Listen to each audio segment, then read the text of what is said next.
hindi mo pa rin alam ano yung kukunin mong kurso sa college, then panoorin mo to. Ito yung tatlong dapat mong itanong sa sarili mo kapag pipili ka na ng kurso. At sana po makatulong. At number 3, tanungin mo sa sarili mo, saan nga ba ako magaling? It makes sense naman, diba? Pag nahihirapan ka sa math, hindi ka magaling sa math, wala sa isip mo na kumuha ng BS Mathematics na kurso. So, iaayon natin yung mga skills natin at yung kakayanan natin dun sa kurso na kukunin natin. Ate, wala akong maisip kung saan ako magaling. Okay lang yan. Isipin nyo na lang saan ba kayo interesado. Ano ba ang hilig mong gawin? Saan ka ba nag-e-enjoy? Kung hindi ka magaling pero interesado ka naman, carry na yon. At number 2, ano ba yung gusto mong career o trabaho? Yung career o trabaho na gusto mo, iaakma natin dun sa kursong kukunin mo. Ate, paano kung hindi ko talaga alam ano yung gusto kong trabaho?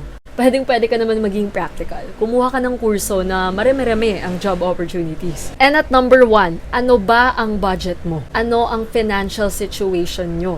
So, suportahan